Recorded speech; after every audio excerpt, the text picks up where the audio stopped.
നമസ്കാരം. പഞ്ചായത്ത്, നഗരസഭ, കോർപ്പറേഷൻ തെരഞ്ഞെടുപ്പുകൾ ചൂട് പിടിച്ചോ എന്ന് ചോദിച്ചാൽ ഇല്ല എന്ന് നമുക്ക് പറയാം. പൊതുവെ ഓരോ വാർഡുകളിലും നടക്കുന്ന സമയത്ത് അവിടെ നിന്ന് നമുക്ക് ലഭിക്കുന്ന ഗ്രൗണ്ട് ലെവൽ റിയാലിറ്റി എന്ന് പറഞ്ഞാൽ തെരഞ്ഞെടുപ്പ് ചൂട് ശക്തമായിട്ടില്ല, തീവ്രമായിട്ടില്ല എന്നാണ്. എന്നാൽ തിരുവനന്തപുരം കോർപ്പറേഷനിലെ തീവാർന്ന പോരാട്ടം ആരംഭിച്ചു കഴിഞ്ഞു എന്ന തോന്നലാണ് പൊതുവെ അവിടെ നിന്ന് വരുന്ന വാർത്തകൾ നൽകുന്നത്.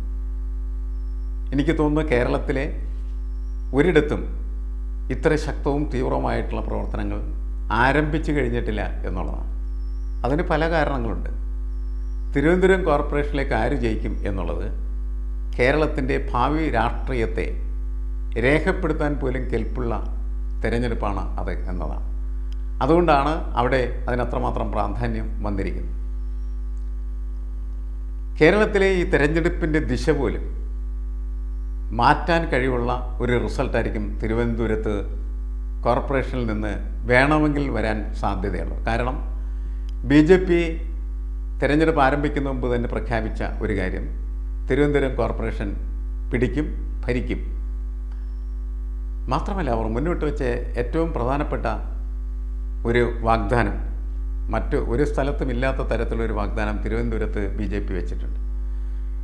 തിരുവനന്തപുരം കോർപ്പറേഷൻ BJPക്ക് ഭരിക്കാൻ ഏൽപ്പിച്ചാൽ 45-ാം ദിവസം തിരുവനന്തപുരത്ത് പ്രധാനമന്ത്രി നരേന്ദ്രമോദി എത്തിച്ചേരുമെന്നും തിരുവനന്തപുരത്തെ ലോകോത്തരമായിട്ടുള്ളൊരു നഗരത്തിൻ്റെ പദവിയിലേക്ക് ഉയർത്താൻ പറ്റുന്ന പദ്ധതികൾ ആവിഷ്കരിക്കുമെന്നും അതിൻ്റെ ഉദ്ഘാടനം നടത്തപ്പെടും എന്നാണ് അവർ പ്രഖ്യാപിച്ചിരിക്കുന്നത്. റിസൾട്ട് കഴിഞ്ഞ് 45 ദിവസം കഴിഞ്ഞാൽ തിരുവനന്തപുരത്തെ ഒരു മൈഡാസ് ടച്ച് പോലെ, മൈഡാസ് രാജാവിനെ കുറിച്ച് നിങ്ങൾ കേട്ടിട്ടുണ്ടായിരിക്കും. അദ്ദേഹം തൊടുന്നതൊക്കെ തന്നെ സ്വർണ്ണമാക്കി മാറ്റാനായിട്ടുള്ള കഴിവുള്ള ഗ്രീക്ക് ഇതിഹാസ കഥാപാത്രമാണ്. അതേപോലെ അത്തരത്തിലൊരു മൈഡാസ് ടച്ച് നരേന്ദ്രമോദിയുടെ മാജിക്കിൽ നിന്നുണ്ടാവും എന്ന വാഗ്ദാനമാണ് തിരുവനന്തപുരത്ത് BJP മുന്നോട്ട് വച്ചിരിക്കുന്നത്. അവിടുത്തെ ഗ്രൗണ്ട് റിയാലിറ്റിയിലേക്ക് നമ്മൾ ഇറങ്ങിച്ചെന്നാൽ ആര് ഭരണത്തിലേക്ക് തിരിച്ചു വരും എന്ന് പറയാൻ പറ്റാത്ത തരത്തിൽ കാര്യങ്ങൾ മാറിക്കഴിഞ്ഞിരിക്കുന്നു. കാരണം തിരുവനന്തപുരത്ത് തങ്ങൾക്ക് നഷ്ടപ്പെട്ടു പോയ വോട്ട് തിരിച്ചു കൊണ്ടുവരാൻ എന്ത് ചെയ്യണം എന്നതാണ് തിരഞ്ഞെടുപ്പ് ആരംഭിക്കുന്നതിന് മുമ്പ് UDF നേതൃത്വം ചിന്തിച്ച് അതിനനുസരിച്ചുള്ള തന്ത്രങ്ങൾ ആവിഷ്കരിക്കുകയും ചെയ്തു.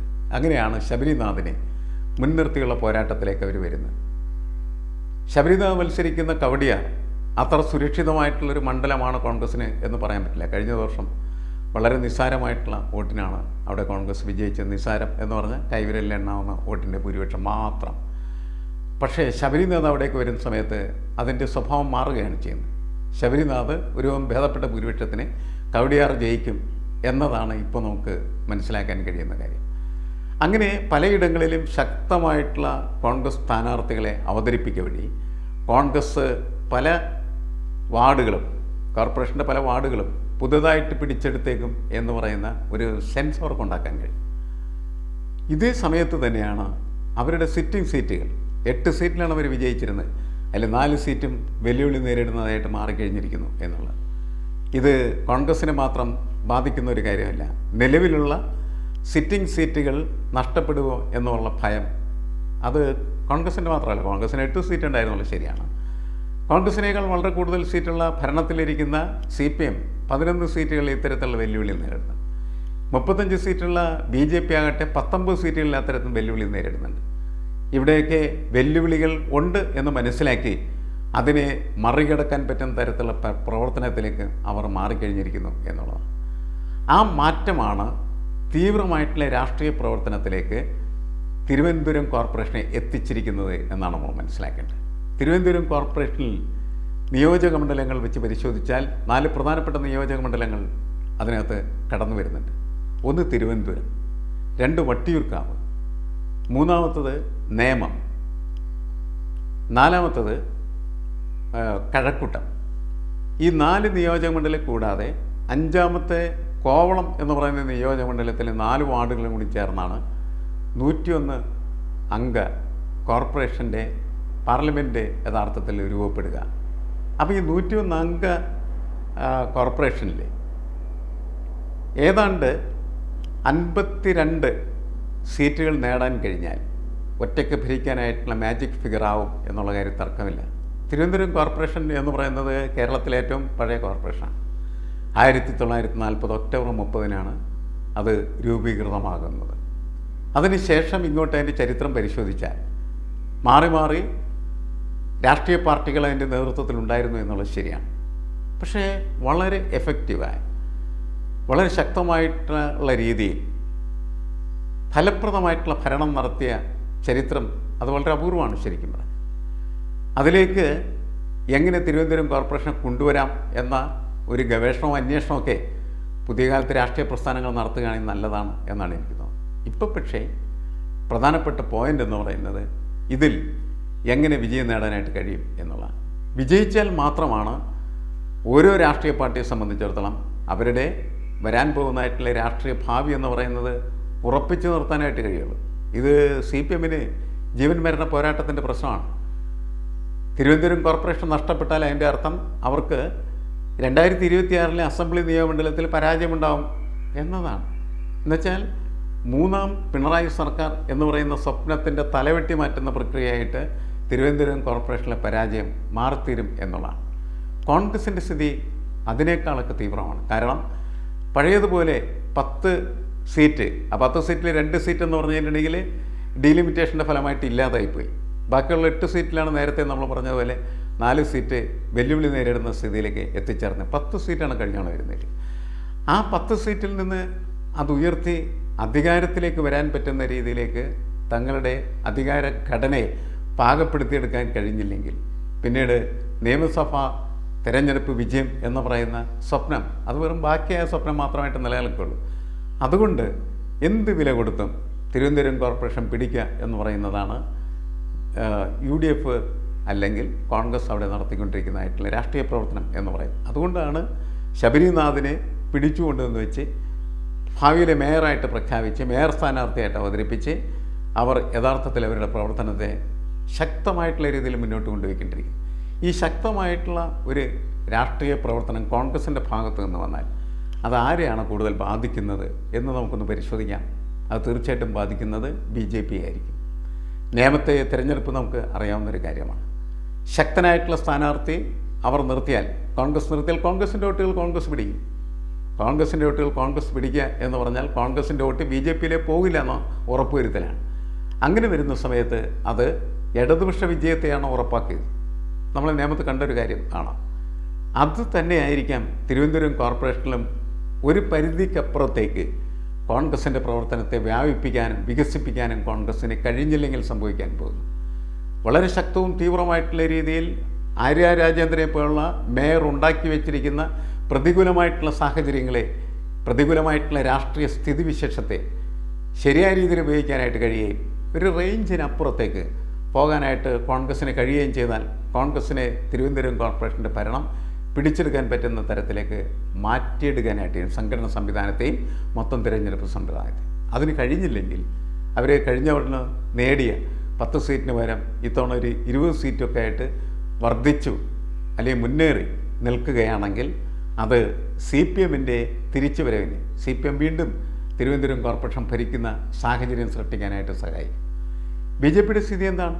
BJPയുടെ സ്ഥിതി എന്ന് പറഞ്ഞാൽ വൻ പ്രതീക്ഷയോടുകൂടിയാണ് BJP യഥാർത്ഥത്തിൽ അവിടെ നിൽക്കുന്നത്. അവരുടെ വിജയത്തെ പ്രധാനമായിട്ടും കേന്ദ്രീകരിക്കുന്നത് അവർക്ക് വട്ടിയൂർക്കാവിൽ നിന്നും തിരുവനന്തപുരത്തു നിന്നും നേമത്തു നിന്നുമൊക്കെ കിട്ടാവുന്നതായിട്ടുള്ള സീറ്റുകൾ നേരത്തെ വാങ്ങിയെടുക്കാനായിട്ട് കഴിയും. 35 സീറ്റിലെത്തിക്കാനായിട്ട് കഴിയും. 15 സീറ്റാണ് അവരുടെ മുമ്പിൽ മാജിക് ഫിഗറായിട്ട് എക്സിസ്റ്റ് ചെയ്യുന്നത്. 15 17 സീറ്റ് നേടാനായിട്ട്. ഈ 17 സീറ്റ് എന്ന് പറയുന്നത് നിലവിലുള്ള ഈ 3 നിയമമണ്ഡലം, ഇപ്പോൾ കോവളം വന്നിട്ടുണ്ട്, കോവളത്തുനിന്ന് 1 സീറ്റോ 2 സീറ്റോ നേടാനും നിലവിലുള്ള സ്ഥലത്ത് അവരുടെ എക്സിസ്റ്റിംഗ് സീറ്റുകൾ നിലനിർത്താൻ കഴിയുകയും കഴക്കൂട്ടത്ത് കുറച്ച് കൂടുതൽ സീറ്റുകൾ നേടാൻ കഴിയുകയും ചെയ്താൽ അവർക്ക് അധികാരത്തിലേക്ക് വരാനുള്ള വഴി തെളിയും എന്നുള്ള കാര്യത്തിൽ തർക്കമില്ല. പക്ഷേ കഴക്കൂട്ടം ഒരുപാട് കാലമായിട്ട് BJPക്ക് കാര്യമായി സ്വാധീനം ചെലുത്താൻ പറ്റാത്ത ഒരു സ്ഥലമായിട്ട് നിൽക്കുകയാണ് ചെയ്യുന്നത്. ഇപ്പോഴും അതങ്ങനെ തന്നെയാണ്, അത് തുടർന്നുകൊണ്ടിരിക്കുകയാണ് എന്നാണ് നമ്മൾ മനസ്സിലാക്കുന്നത്. പക്ഷേ അവർക്കൊരു പ്രതീക്ഷയും പ്രത്യാശ ഉണ്ടാക്കിയ കാര്യം എന്താണെന്ന് വെച്ചാൽ കഴിഞ്ഞ ലോക്സഭാ തെരഞ്ഞെടുപ്പിൽ രാജീവ് ചന്ദ്രശേഖരൻ 10,000-ലധികം വോട്ട് കൂടുതൽ നേടിയ സ്ഥലമാണ്. എന്ന് വെച്ചാൽ 10,000-ലധികം ഭൂരിപക്ഷം അദ്ദേഹത്തിന് അവിടെ ഉണ്ടാക്കാൻ പറ്റി. അയാൾ തോറ്റുപോയി എന്നുള്ളത് ശരിയാണ്. പക്ഷേ ഈ കഴക്കൂട്ടത്ത് 10,000-ലധികം ഭൂരിപക്ഷം നേടാനായിട്ട് രാജീവ് ചന്ദ്രശേഖരന് കഴിഞ്ഞിരുന്നു. ആ സാധ്യതയാണ് കഴക്കൂട്ടം നിയോജക മണ്ഡലത്തിലെ ബഹുഭൂരിപക്ഷം സീറ്റുകളും 22 സീറ്റായിരുന്നു നേരത്തെ ഉണ്ടായിരുന്നത്, ഇപ്പോൾ 28ആയി മാറി. ആ 28 സീറ്റിൽ ഒരു 15-16 സീറ്റൊക്കെ നേടാൻ ബി ജെ പിക്ക് കഴിഞ്ഞാൽ ബി ജെ പിക്ക് ചരിത്രം സൃഷ്ടിക്കാനായിട്ട് കഴിയും എന്നുള്ളതാണ്. ഇത് എല്ലാ തിരഞ്ഞെടുപ്പ് വിശാരദന്മാരുടെയും എന്താണ് കയ്യിലുള്ള കണക്കുകളൊക്കെ തന്നെയാണ്. അത് ബി ജെ പി എടുത്തുണ്ട്, CPM-ൻ്റെ അടുത്തുണ്ട്, കോൺഗ്രസിൻ്റെ അടുത്ത് എല്ലായിടത്തും ഉണ്ട്. ഇതെല്ലാം എല്ലാവരും മനസ്സിലാക്കുന്നുണ്ട്. പക്ഷേ അവരെങ്ങനെ ഇടിച്ച് കയറി ഈ സീറ്റ് വാങ്ങിയെടുക്കാനും മറ്റവർ വാങ്ങാതിരിക്കുന്നതിനുള്ള പ്രതിരോധത്തിലും ഒക്കെ പോകുന്നത് ഈ കണക്കിൻ്റെയൊക്കെ അടിസ്ഥാനത്തിലാണ്.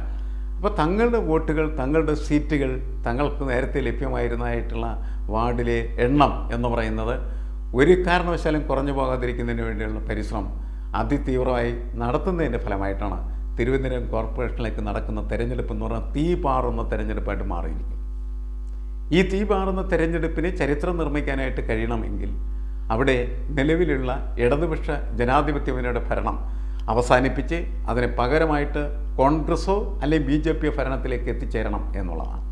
അപ്പോൾ മാത്രമാണ് ചരിത്രം അവിടെ നിർമ്മിക്കപ്പെടുന്നത്. പ്രത്യേകിച്ച് BJPയെ സംബന്ധിച്ചിടത്തോളം അതിൻ്റെ കേരള രാഷ്ട്രീയത്തിലേക്കുള്ള ഒരു എൻട്രി പോയിൻ്റാണ് തിരുവനന്തപുരം കോർപ്പറേഷൻ എന്ന് പറയുന്നത്. അതിനൊരിക്കലും ചെറുതായി കണ്ടിട്ട് കാര്യമില്ല. നേരത്തെ ഒരു സീറ്റ് അവർക്ക് ലഭ്യമായത്, നിയമസഭാ തെരഞ്ഞെടുപ്പിൽ ഒരു സീറ്റ് ലഭ്യമായത് തിരുവനന്തപുരത്തു നിന്നായിരുന്നു നമുക്കറിയാം. തിരുവനന്തപുരത്ത് എപ്പോഴും അങ്ങനെ ഒരു സാധ്യത BJP പഴയ കാലത്ത് തന്നെ രാജഗോപാലിൻ്റെയും അതുപോലെ തന്നെ അവിടുത്തെ മറ്റ് ചില സ്ഥാനാർത്ഥികളുടെയും ഒക്കെ പ്രകടനത്തിലൂടെ വ്യക്തമാക്കപ്പെട്ടിട്ടുള്ളതാണ്. അതിൻ്റെ തുടർച്ച ഇപ്പോഴും അവിടെ നിലനിൽക്കുന്ന ഒരു ബേസ് വോട്ട് നന്നായിട്ട് BJPക്ക് നേടാൻ കഴിയുന്ന ഒരു പ്രദേശമാണ് തിരുവനന്തപുരം. പക്ഷേ അതിനൊരു എനർജി ബാരിയർ പോലെ നിൽക്കുന്ന തടസ്സം എന്ന് പറയുന്നത് ഈ നമ്പറിനപ്പുറത്തേക്ക് പോകാനായിട്ട് അവർക്ക് കഴിയുന്നില്ല എന്നുള്ളതാണ്. അത് കഴിഞ്ഞാൽ മാത്രമാണ് ചരിത്ര നിർമ്മിതിയെക്കുറിച്ചുള്ള ഒരു ചിന്ത പ്രസക്തമായി തീരുകയുള്ളൂ. അതല്ലെങ്കിൽ വെറുതെ മറ്റ് പലരും പറയുന്നത് പോലെ ഇതൊരു ത്രികോണ മത്സരമാകുകയും ഈ ത്രികോണ മത്സരത്തിൽ ആർക്കും ഭൂരിപക്ഷമില്ലാത്തതായിട്ടുള്ള ഒരു കോർപ്പറേഷൻ രൂപപ്പെടുകയും ചെയ്യാം എന്ന് പറയുന്ന ഒരു വിലയിരുത്തൽ നടത്താം. അതൊരു സാമാന്യവൽക്കരണം മാത്രമാണ്. എനിക്ക് പൊതുവേ ഇത് വിലയിരുത്തിയ സമയത്ത് തോന്നിയ ഒരു കാര്യം, കോൺഗ്രസ് ഊർജ്ജസ്വലമായി പ്രവർത്തിച്ച് മുന്നേറിക്കഴിഞ്ഞാൽ കോൺഗ്രസിൻ്റെ പൊസിഷൻ വളരെ മെച്ചപ്പെടും. ആ മെച്ചപ്പെടുന്നതിൻ്റെ ഒരു ലെവൽ എന്ന് പറയുന്നത് നമ്മൾ നേരത്തെ പറഞ്ഞതിൽ നിന്നും മുന്നോട്ട് ചാടിക്കാൻ കഴിഞ്ഞാൽ മാത്രമാണ് അവർക്ക് കോർപ്പറേഷനിൽ ഭരണം നേടിയെടുക്കാനായിട്ട് കഴിയുള്ളൂ. അല്ലെങ്കിൽ കോൺഗ്രസിൻ്റെ മുന്നേറ്റം എന്ന് പറയുന്നത് CPM-നായിരിക്കും സഹായകരമായി തീരുക. കാരണം BJP അതിൻ്റെ വളർച്ചയുടെ ഒട്ടുമിക്ക ഘട്ടങ്ങളും മറികടന്ന് തന്നെയാണ് നിൽക്കുന്നത്. ഇനി അവർക്ക് ഇടിച്ചു കയറാനായിട്ടുള്ള സ്ഥലം കഴക്കൂട്ടമാണ്. അപ്പോൾ ഈ കാര്യങ്ങളെല്ലാം പൊതുവെ വിശകലനം ചെയ്യുന്ന സമയത്ത് നമുക്കിപ്പോൾ നിലനിൽക്കുന്ന പൊളിറ്റിക്കൽ സിറ്റുവേഷൻ വെച്ച് പരിശോധിച്ചാൽ തിരുവനന്തപുരത്ത് ഈ ഇടതുപക്ഷ ഭരണം എന്ന് പറയുന്നതിന് ഒരു അവസാനം ഉണ്ടാകണമെങ്കിൽ കോൺഗ്രസ് മുന്നോട്ട് നീങ്ങിയിരിക്കുന്ന ആ നീക്കം എന്ന് പറയുന്നത് കുറേയും കൂടി ലോഞ്ചിവിറ്റി ഉള്ള തരത്തിലേക്ക് മാറുകയും അതിലേക്ക് എത്തിയാൽ മാത്രമാണ് ആ ഒരു മാജിക് ഫിഗറിലേക്ക് എത്തുകയും ഭരണമാറ്റത്തെക്കുറിച്ച് ചിന്തിക്കാനായിട്ട് കഴിയും. മറിച്ച് BJPക്കുള്ള പോസിബിലിറ്റി എന്ന് പറയുന്നത് 35-ൽ നിന്ന് 52-ലേക്ക് ചാടുക എന്നുള്ളതാണ്. അതിനുള്ള സാധ്യത എത്രമാത്രമുണ്ട് എന്ന് നോക്കുന്ന സമയത്ത് നമുക്ക് പൊതുവെ തോന്നിയൊരു കാര്യം, കോൺഗ്രസ് ഇടിച്ചു കയറുകയാണെങ്കിൽ BJPയുടെ ആ സാധ്യതകൾ മങ്ങിപ്പോകും എന്നുള്ളത് തന്നെയാണ്. അതുകൊണ്ടാണ് ഈ തെരഞ്ഞെടുപ്പ് തീവ്രമാകുന്നതും എവിടെ എത്തും എന്ന് പ്രവചിക്കാൻ പറ്റാത്തതായിട്ട് മാറിത്തീരുകയും ചെയ്യുന്നത്. ഈ ഫലങ്ങളുടെ നമ്മളീ പറഞ്ഞ ഘടകങ്ങളെല്ലാം എങ്ങനെയാണ് ഫലപ്രദമായിട്ട് ആക്ടിവേറ്റ് ചെയ്യുന്നതിൻ്റെ അടിസ്ഥാനത്തിൽ മാത്രമേ അവിടെ നമുക്കൊരു തീരുമാനം, ഒരു പ്രവചനം നടത്താനായിട്ട് കഴിയുള്ളൂ. ഇപ്പോൾ പ്രവചനത്തിനുള്ള വിഷയങ്ങൾ ഇതാണ്. ഒന്ന്, ഇടതുപക്ഷത്തിന് ഇപ്പോൾ നിലനിൽക്കുന്നതായിട്ടുള്ള സാധ്യതകൾ. ഇടതുപക്ഷം നേരിടുന്ന ഏറ്റവും വലിയ വെല്ലുവിളി പേട്ടയിലാണ്. പേട്ടയിൽ അവരുടെ കോർപ്പറേഷൻ്റെ ചെയർമാനായിട്ട് അവർ കണ്ടെത്തിയിരിക്കുന്നതായിട്ടുള്ള ദീപക് എന്ന് പറയുന്നത് വിജയിക്കുകയോ പരാജയപ്പെടുകയോ എന്ന് ഒരു ഉറപ്പുമില്ലാത്ത സാഹചര്യമാണ്. BJPയുടെ അശോകൻ മാഷ് എന്ന് പറഞ്ഞാൽ അദ്ദേഹം അടുത്തൊരു പാരലൽ കോളേജ് അധ്യാപകനായിരുന്നു. അദ്ദേഹം അപ്പുറത്ത് വാർഡിൽ നിന്ന് മാറി ഇവിടെ മത്സരിക്കാൻ ഇത്തവണ എത്തിക്കഴിഞ്ഞിട്ടുണ്ട്. കോൺഗ്രസിൻ്റെയും ശക്തനായിട്ടുള്ള സ്ഥാനാർത്ഥിയാണ്. വളരെ ശക്തവും രൂക്ഷമായിട്ടുള്ള ഒരു തെരഞ്ഞെടുപ്പാണ് പേട്ടയിൽ നടക്കുന്നത്. പേട്ടയിൽ ഈ കഴിഞ്ഞ വർഷം സംഭവിച്ചത് തന്നെയാണ്. കഴിഞ്ഞ വർഷം പേട്ടയിലല്ല എന്ന് മാത്രമേ ഉണ്ടായിരുന്നുള്ളൂ. CPM മുന്നോട്ട് വെച്ച ഈ ചെയർപേഴ്സൺ സ്ഥാനാർത്ഥി പരാജയപ്പെട്ടു പോയി. ആ പരാജയത്തിലാണ് ആര്യ രാജേന്ദ്രൻ എന്ന് പറയുന്ന ഒരു ഏറ്റവും പ്രായം കുറഞ്ഞ അപക്വമായിട്ടുള്ള മേയർ എന്ന് പറയുന്നത് തിരുവനന്തപുരത്ത് ഉണ്ടായെന്നുള്ള കാര്യം മനസ്സിലാക്കുക. ഇത്തവണയും ദീപക് പരാജയപ്പെട്ടു പോയി കഴിഞ്ഞാൽ അത് അപ്രതീക്ഷിതമായിട്ടുള്ള ഒരു തിരിച്ചടിയാണ്. ദീപക് പരാജയപ്പെടുകയും ഇടതുപക്ഷം വിജയിക്കുകയും ചെയ്താൽ അതൊരു തനിയാവർത്തനം തന്നെയായി മാറിത്തീരും എന്നാണ് എനിക്ക് തോന്നുന്നത്. എന്തായാലും വളരെ രൂക്ഷമായ ഒരു തെരഞ്ഞെടുപ്പ് പോരാട്ടം കേരളത്തിലിപ്പോൾ രൂപപ്പെട്ടു വന്നിരിക്കുന്നതും വളർന്നിരിക്കുന്നതും തിരുവനന്തപുരത്ത് മാത്രമാണ്. അതിൻ്റെ തീവ്രതയിൽ മാത്രമേ നമുക്ക് പരിശോധനയ്ക്ക് വിധേയമാക്കാൻ കഴിയൂ.